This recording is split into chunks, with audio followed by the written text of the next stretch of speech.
Thank you to our sponsor, Pinpoint Technologies, your source for direct mail and telemarketing leads. Check them out at www.pinpoint-tech.com. Tonight, we're going to do something similar to last year. It's going to be also at the magical La Purisima Mission, where we're going to spend a little more time with the winemakers, where they can walk around. All the winemakers are going to be there. It's not the sales marketing guys. It's all the guys that are having their fingers in the dirt and making the wines on a day-to-day basis. And I think we've got a lot more wineries here tonight than we had last year at the same time. I agree, yeah. And I think the wines are, with the 05s, these 05s are absolutely wonderful. The mission vines were brought to California by the Spanish Padres from Mexico. The vineyards were planted at each mission so that they could make sacramental wine, and a little bit of wine for the Padres as well. Of course. Mission vines have been discovered here from, the 1860s or something like that, even later than that maybe.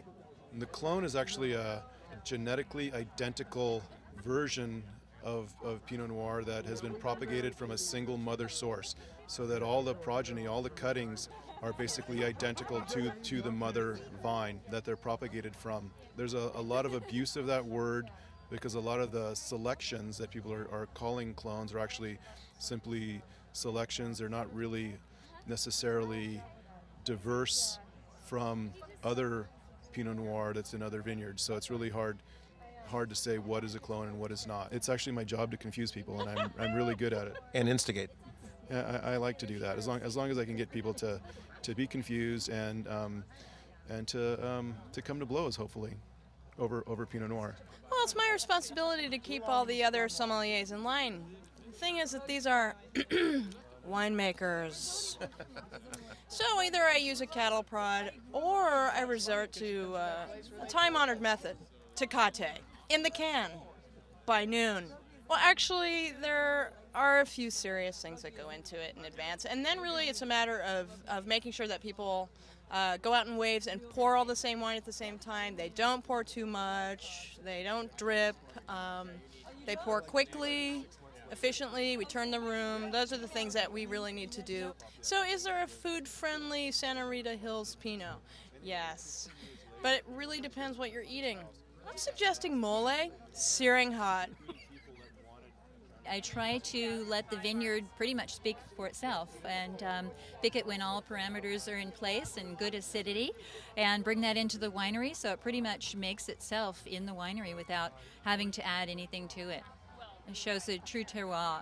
When you pick it at higher bricks, all you're really getting is most of the big fruit and the big alcohol. So you're not really getting the elegance, the finesse of other flavors and characters of the Pinot. What makes sea smoke so popular? Fog. At the end of the day, it all comes down to fog.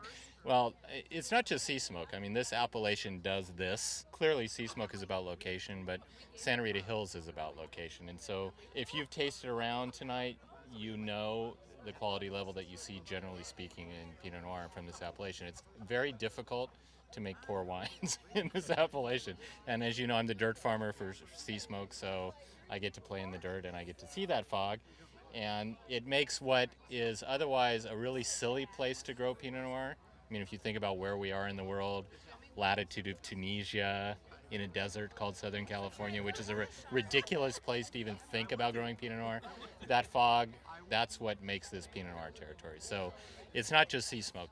The coastal ranges in the Western Hemisphere run north to south. In half an hour, the temperature drops to 55 degrees and 100% relative humidity, which makes this Pinot Noir territories. Our winemaker, Michael Roth, he believes in biodynamic farming, and he really believes in fine quality. So we're having smaller productions of wine so that we can really produce fine quality wine and make an impact. The fruits that I get out of Santa Maria Valley are a little older vineyards, so a little more mature. The Deerberg's right now about 10 years old, and Solomon Hills is about 7. So I would say the maturity levels are a little bit higher as far as flavor and concentration. I think the ones in Santa Rita Hills are still kind of those gangly teenagers, kind of wild and kind of young and kind of, but I see a great potential, and I think they make great wines right now, and I think with time they're going to just be even better.